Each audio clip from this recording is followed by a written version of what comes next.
Trailing Arbutus. I always think when looking at its mingled rose and white of the pink lips of children put up to say good night. Cuddled its green leaves under, like babies in their beds, its blossoms shy and sunny conceal their pretty heads. And when I lift the blanket up and peep inside of it, they seem to give me smile for smile, nor be afraid a bit. Dear little flower, the earliest of all the flowers that are, twinkling upon the bare brown earth as on the clouds a star. How can we fail to love it well, or prize it more and more? It is the first small signal that winter time is o'er, that spring has not forgotten us, though late and slow she be, but is upon her flying way, and we her face shall see. This production caused quite a sensation among the girls. They had never heard any of Clover's verses before, and thought these wonderful. "Why," cried Sally Alsop, "it is almost as good as Tupper." Sally meant this for a great compliment, for she was devoted to the proverbial philosophy. A poem by E.D. was the next thing on the list. Esther Dearborn rose with great pomp and dignity, cleared her throat, put on a pair of eyeglasses, and began. Miss Jane. Who ran to catch me on the spot, if I the slightest rule forgot, believing and excusing not? Miss Jane. Who lurked outside my door all day, in hopes that I would disobey, and some low whispered word would say? Miss Jane. Who caught our Rosebud halfway through the wall which parted her from two friends, and that small prank made her rue? Miss Jane. Who is our bane, our foe, our fear, who's always certain to appear just when we do not think her near? Miss Jane. Who down the hall is creeping now with stealthy step, but knowing not how exactly to discover? Broke in Rose, improvising rapidly. Next moment came a knock at the door. It was Miss Jane. Your drawers, Miss Carr, your cupboard, she said, going across the room and examining each in turn. There was no fault to be found with either, so she withdrew, giving the laughing girls a suspicious glance, and remarking that it was a bad habit to sit on beds. It always injured them. "Do you suppose she heard?" whispered Mary Silver. "No, I don't think she did," replied Rose. "Of course, she suspected us of being in some mischief or other. She always does that. Now, Mary, it's your turn to give us an intellectual treat. Begin." Poor Mary shrank back, blushing and protesting. "You know I can't," she said. "I'm too stupid."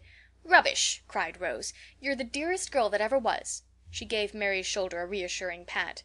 "Mary is excused this time," put in Katy. "It is the first meeting, so I shall be indulgent.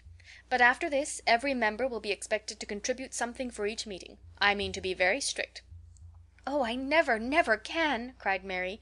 Rose was down on her at once. "Nonsense! Hush!" she said. "Of course you can. You shall, if I have to write it for you myself." "Order!" said the president, rapping on the table with a pencil. "Rose has something to read us." Rose stood up with great gravity. "I would ask for a moment's delay, that the society may get out its pocket handkerchiefs," she said. "My piece is an affecting one. I didn't mean it, but it came so. We cannot always be cheerful." Here she heaved a sigh which set the S.S.U.C. to laughing, and began. A Scotch Poem. Wee crimson tippet Willie Wink weighs me drear, dree and dra, a waeful thocht, a fearsome flea, a wother wind and a'. Sair, sair thy mither sabs her lane, her een, her moo are wat, her cauld kail hae the corbies ta'en, and grievously she grat. Ah me, the southering of the wind, ah me, the waesome mither, ah me, the bairnies left ahind, the shither, hither, blither. "What does it mean?" cried the girls, as Rose folded up the paper and sat down. "Mean?" said Rose. "I'm sure I don't know. It's Scotch, I tell you. It's the kind of thing that people read and then they say, 'One of the loveliest gems that Burns ever wrote.' I thought I'd see if I couldn't do one too. Anybody can, I find. It's not at all difficult." All the poems having been read, Katy now proposed that they should play Word and Question. She and Clover were accustomed to the game at home, but to some of the others it was quite new. Each girl was furnished with a slip of paper and a pencil, and was told to write a word at the top of the paper, fold it over, and pass it to her next left-hand neighbor. "Dear me, I don't know what to write," said Mary Silver. "Oh, write anything," said Clover. So Mary obediently wrote anything and folded it over. "What next?" asked Alice Gibbons. "Now a question," said Katy. "Write it under the word and fold over again. No, Amy, not on the fold. Don't you see? If you do, the writing will be on the wrong side of the paper when we come to read." The questions were more troublesome than the words, and the girls sat frowning and biting their pencil tops for some minutes before all were done. As the slips were handed in, Katy dropped them into the lid of her work basket, and thoroughly mixed and stirred them up. "Now," she said, passing it about, "each draw one, read, and write a rhyme in which the word is introduced and the question answered. It needn't be more than 2 lines, unless you like. Here, Rose, it's your turn first." "Oh, what a hard game!" cried some of the girls, but pretty soon they grew interested and began to work over their verses. "I should uncommonly like to know who wrote this abominable word," said Rose in a tone of despair. "Clover, you rascal, I believe it was you." Clover peeped over her shoulder, nodded, and laughed. "Very well, then," snatching up Clover's slip and putting her own in its place, "you can just write on it yourself. I shan't. I never heard of such a word in my life. You made it up for the occasion, you know you did." "I didn't. It's in the Bible," replied Clover, setting to work composedly on the fresh paper. But when Rose opened Clover's slip she groaned again. "It's just as bad as the other," she cried. "Do change back again, Clovy, that's a dear." "No, indeed," said Clover, guarding her paper. "You've changed once, and now you must keep what you have." Rose made a face, chewed her pencil a while, and then began to write rapidly. For some minutes not a word was spoken. "I've done," said Esther Dearborn at last, flinging her paper into the basket lid. "So have I," said Katy. One by one the papers were collected and jumbled into a heap. Then Katy, giving all a final shake, drew out one, opened it, and read: Word, radishes. Question, how do you like your clergymen done? How do I like them done? Well, that depends. I like them done on sleepy, drowsy Sundays. I like them underdone on other days. Perhaps a little overdone on Mondays. But I always prefer them old as pa, and not like radishes, all red and raw. "Oh, what a rhyme!" cried Clover. "Well, what is one to do?" said Ellen Gray. Then she stopped and bit her lip, remembering that no one was supposed to know who wrote the separate papers. "Aha! It's yours, is it, Ellen?" said Rose. "You're an awfully clever girl and an ornament to the S.S.U.C. Go on, Katy." Katy opened the second slip.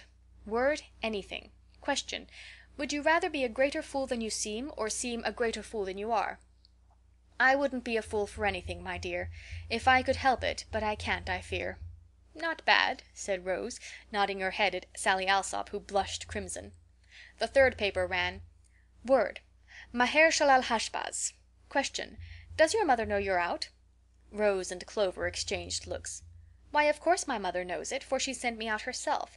She told me to run quickly, for it wasn't but a mile, but I found it was much farther and my feet grew tired and weary, and I couldn't hurry greatly, so I took a long, long while. Beside I stopped to read your word, a stranger one I never heard. I've met with papistical, that's Pat, but Maher Shalal Hashbaz, what's that?"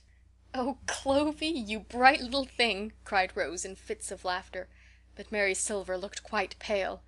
"I never heard of anything so awful," she said. "If that word had come to me I should have fainted away on the spot. I know I should." Next came Word, buttons. Question, what is the best way to make home happy? To me 'tis quite clear, I can answer this right. Sew on the buttons and sew them on tight. "I suspect that is Amy's," said Esther. "She's such a model for mending and keeping things in order."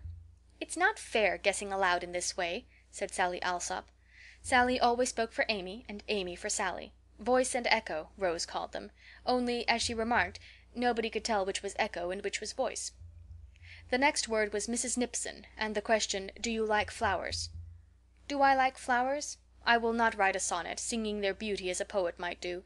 I just attest those on Aunt Nipson's bonnet, because they are like her, all gray and blue, dusty and pinched and fastened on askew, and as for heaven's own buttercups and daisies, I am not good enough to sing their praises.